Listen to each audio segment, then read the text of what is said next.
जय श्रीमन नारायण। मित्रों, अक्सर हमारे धर्म पर एक प्रश्न आता है कि लहसुन और प्याज को क्यों खाने के लिए मना करते हैं। तो आज अक्सर लोग जो ये चीज को सोचते हैं कि लहसुन प्याज खाने से भगवान खुश नहीं होंगे, या लहसुन प्याज खाने से ये चीज नहीं हो सकता है, लहसुन प्याज किसको सभी को नहीं खाना चाहिए, या जो लहसुन प्याज खाते हैं वो शुद्ध हिंदू नहीं है। तो मैं आज एक ऐसा आपको प्रमाण देने वाला हूँ, आप इस वीडियो को पूरा देखें, आपको स्वयं से उत्तर मिल जाएगी कि क्या लहसुन प्याज खाने योग्य है और नहीं खाने योग्य है। आप लहसुन प्याज को खा सकते हैं या नहीं खा सकते हैं, और ना ही आपको बार बार इस संशय में पड़ना होगा कि क्या हम लहसुन को खाएं या प्याज को ना खाएं। तो साधु संत और बाकी क्या कहते हैं ये मैं नहीं जानता, पर मैं वैदिक और आयुर्वेदिक प्रमाणित तौर पर मैं बात करूंगा कि जो प्रमाण है मैं उसी से बात करूंगा। सबसे पहले इस चीज को समझना कि प्याज क्यों नहीं खाते हैं, सबसे पहले प्याज के गुणों को समझिए, तो आपको स्वयं बखुद स्वयं उत्तर मिल जाएगी। सबसे पहले आप ये चीज समझिएगा, हम जब भोजन करते हैं तो हमारे भोजन में अलग अलग प्रकार के गुण पाए जाते हैं। जैसे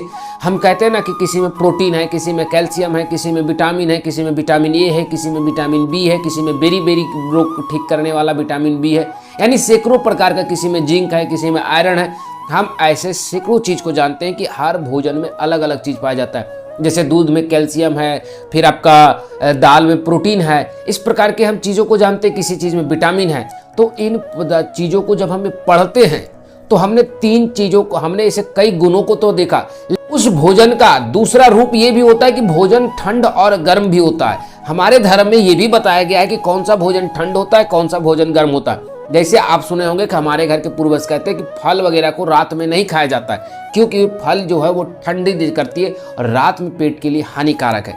इसीलिए रात में खास करके केले को नहीं खाया जाता है। हमारे पूर्वजों ने बहुत पहले कहा कि केले के साथ दूध खा सकते हो, लेकिन पानी नहीं पीना चाहिए। यानी आयुर्वेद ने आज से हजारों वर्ष पहले ही इस चीज को खोज कर लिया कि कौन सा भोजन ठंडा है, कौन सा गर्म। तो जब भोजन में अलग अलग प्रकार के हमें विटामिन प्रोटीन मिल सकते हैं, तो अलग अलग ऋतु के अनुसार से, यानी कि अलग अलग ऋतु में अलग अलग प्रकार के, जैसे हमें तरबूज खाते हैं वो बहुत ही ठंडी चीज़ है, अच्छी लगती है, वो पेट में पानी का कमी पूरा करता है। लेकिन कुछ ऐसे चीज़ें जिसे खाने से हमारे शरीर में गर्मी आती है, जो कि ठंड के मौसम में उसकी खेती होती है। इसी प्रकार से भोजन के गुण भी होते हैं। तो क्या गुण होते हैं? नेचर जिसे हम कहते हैं, उसको तीन प्रकार से गुण भी बांटा गया कि जो मनुष्य भोजन करेगा तो जब उससे विटामिन कैल्शियम मिलेगी, उससे उसके ठंड और गर्म का असर होगा, तो उससे उसके गुणों पे भी प्रभाव पड़ेगा। तो क्या गुण का प्रभाव? तो हमारे भोजन को तीन गुणों के आधार पर बांटा गया है, तमोगुण, रजोगुण और सतोगुण। तमोगुण, रजोगुण, सतोगुण। तो जो सतोगुण का भोजन है, अब इसमें आप समझ जाइएगा, सबसे ज्यादा सात्विक भोजन, गाय का दूध, गाय का घी, गाय का जितने भी सामान है, जैसे दूध, दही, घी, मट्ठा, ये जितने भी हैं, इसे सतोगुण यानी सात्विक भोजन में रखा गया है। रजोगुण में रखा गया है, जैसे कि 56 भोग, अच्छे अच्छे मिठाई, ये सब चीजों को रजोगुण में रखा गया।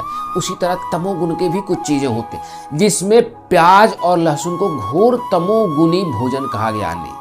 अब तमोगुण का अर्थ क्या होता है? जैसे तमोगुण का अर्थ होता है जैसे लड़ना, छीनना, मारना, अपने आप को पहले सर्वप्रथम अपने हित को देखना, अपने पेट को सबसे पहले स्थान पर रखना, इसे कहते हैं तमोगुण का विचार। इसीलिए तमोगुण घोर पाया जाता है प्याज में। अब भोजन का प्रभाव कैसे पड़ते हैं मनुष्य पर, इसे समझिए। एक मैं उदाहरण देता हूं। जैसे एक व्यक्ति शाकाहारी है, वो अपने सामने किसी भी जीव की हत्या होते हुए नहीं देख सकता, लेकिन वही व्यक्ति अगर मांस खाने लगे तो बाजार में जाके कहता है कि नहीं, हमको तो मेरे सामने मछली काट के दो, हमारे सामने उस बकरे को काट करके हमको दो, विश्वास नहीं कि तुम ताजा दो। यानी अब वो अपने सामने काटवा रहा है। जो व्यक्ति कल तक पशु हत्या, जीव हत्या को देखने में उसे दया आती थी, आज उसे वही चीज देखने के लिए अपना भूख दिख रहा है, क्योंकि उसने अब उसे भोजन मान लिया है। तो उसी प्रकार से, क्योंकि लेकिन आप ये मत समझिएगा कि मैंने मांस मछली का उदाहरण दिया तो लहसुन और प्याज मांस के भारी पाप है। आपको मैं बता दूं, लहसुन और प्याज खाने से पाप नहीं होती है, कोई भी जीव हत्या का दोष नहीं लगता है। लहसुन और प्याज खाने से ना ही कोई पाप लगता है, ना ही कोई दोष लगता है। लहसुन और प्याज खाने से अधिक तमोगुण उत्पन्न होता है, और जब मनुष्य में तमोगुण का उत्पन्न होता है तो वो भक्ति को सही ढंग से नहीं कर पाएगा। यानी अब अगर आपने बहुत ज्यादा तमोगुण आ गया तो आपको भक्ति नहीं लगेगी, आपको हर बात पर लगेगा अरे ये तो अंधविश्वास है, अरे भगवान कुछ नहीं देने वाले। कौन देता है आज के दुनिया में? बात मुझे बताइए। हम माँ का चरण क्यों छूते हैं? इसलिए नहीं छूते हैं कि माँ का पैर छुएंगे तो आईएएस बन जाएंगे, वरना सारे लोग माँ का ही पैर छू करके क्यों निकलते? माँ बाप का पैर छू करके हम अच्छे काम में, क्या माँ बाप का आशीर्वाद के कारण हमें कुछ नहीं हो सकता है? क्या हर व्यक्ति, मरने वाला व्यक्ति माँ बाप का पैर नहीं छूता है? सब छूता है, लेकिन एक विचार होता है कि नहीं पैर छू करके जा रहे, माँ का आशीर्वाद रहेगा। अगर पास किए तो माँ का श्रेय, नहीं पास किए तो अपनी गलती। श्रेय हमेशा दूसरों को देना चाहिए, जिससे मन में अहम और अहंकार उत्पन्न ना हो। और तमोगुण का सबसे बड़ी गुण यही है कि आपको किसी और को श्रेय देने से ही तमोगुण रोकता है। यानी जो तमोगुणी पुरुष होते हैं, जो आज के लोग ज्यादातर आप देखिएगा, पुराने लोगों का इतिहास पढ़िएगा तो वो लोग कहते थे कि मैंने अपनी माँ की कृपा से किया, मैंने अपने पिताजी के आशीर्वाद से किया। जब राम जी से पूछा गया आप इतने रावण को मारे, तो उसने माता कौशल्या से कहा आपके पिलाए गए स्तन पान के कारण मुझ में इतनी शक्ति है कि मैं रावण को मार सकूं, और ना मुझ में शक्ति नहीं। हनुमान जी से मिले तो बोले हनुमान अरे मैं तो कुछ नहीं हूं, तुम जैसे भक्तों की शक्ति से ही मेरी शक्ति है। लक्ष्मण को मिले तो बोलते लक्ष्मण भाई तुम ही तो मेरा शक्ति हो, तुम नहीं हो तो मैं शक्तिहीन हूं। यानी जो व्यक्ति रजोगुनी होते हैं, सतोगुनी होते हैं, वो अपनी कार्य का श्रेय हमेशा सामने वाले को देते हैं, इसे कहते हैं सतोगुण। और तमोगुण का अर्थ होता है कि सामने वाले ने भी जो कार्य किया उसे अपने, जैसे बहुत लोगों को आप देखते होंगे, मैंने ऐसे फलाने जगह पे गया, मैंने चुटकी बजाया, यूं काम करवा दिया, मैंने वहां गया, मैंने इस काम को ऐसे, उस काम को ऐसे ढक ढक ढक करवा के निकल लिया। इसे कहते हैं तमोगुण का होना। अपनी मुंह से अपनी बखान करना, अपने मुंह से अपने कामों को बखाना, दूसरे के भी कामों में अपने आप को इन्वॉल्व करके खुद का श्रेय ले लेना, इसे कहते हैं तमोगुण। और तमोगुण अहंकार का प्रतीक होता है, इसीलिए हमें तमोगुण से दूर रहना चाहिए। और प्याज और लहसुन में अत्यधिक तमोगुण होता है, घोर तमोगुण। अब आप पूछिएगा कि लहसुन और प्याज खाया किसके लिए जाता है? क्या कोई नहीं खाए?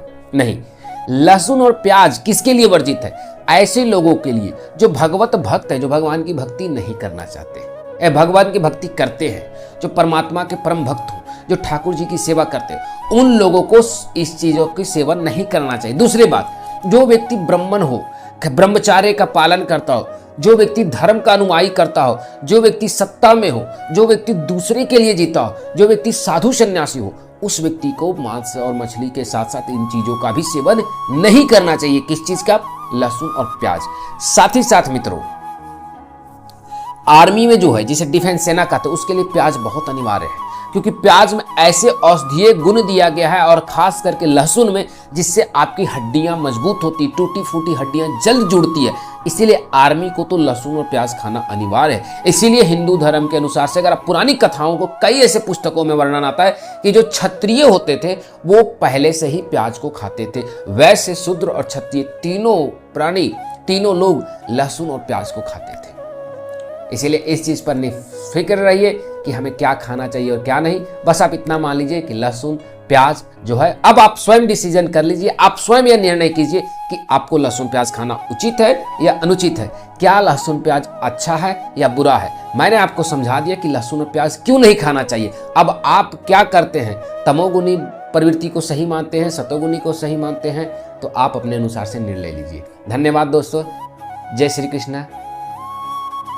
और हाँ दोस्तों, इस बात को ध्यान रखिएगा कि हमारे वैदिक धर्म में मांसाहार शब्द का कहीं भी उत्पन्न नहीं है। हमारे वैदिक धर्मों में दो प्रकार के भोजन बताए गए, भक्ष और अभक्ष, यानी खाने योग्य और ना खाने योग्य। ना खाने योग्य में लहसुन प्याज का वर्णन कहीं नहीं है। ना खाने योग्य में मांस को रखा गया है। सड़े हुए पदार्थ यानी कि सड़ा हुआ फल फूल, सड़ा हुआ भोजन, दुर्गंधित भोजन, ऐसा कोई भी भोजन जिससे दुर्गंध है, इसे नहीं करना चाहिए। इसे अभक्ष भोजन कहा गया है। भक्ष और अभक्ष, किसी भी रूप से अभक्ष में लहसुन प्याज को नहीं रखा गया। आप इस पर क्या कहना चाहते हैं कमेंट बॉक्स में जरूर कहें, और आपके अनुसार से आप क्या मानते हैं कि लहसुन प्याज खाना चाहिए या नहीं खाना चाहिए। और आपको मेरे दिए गए उत्तर से समझ में आ गया होगा, मुझे उम्मीद है कि अब आपके मन में कोई संशय नहीं होगा।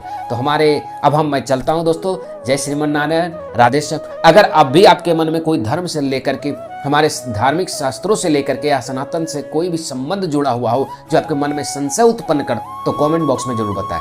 जय हिंद, जय श्रीमन नारायण, राधे।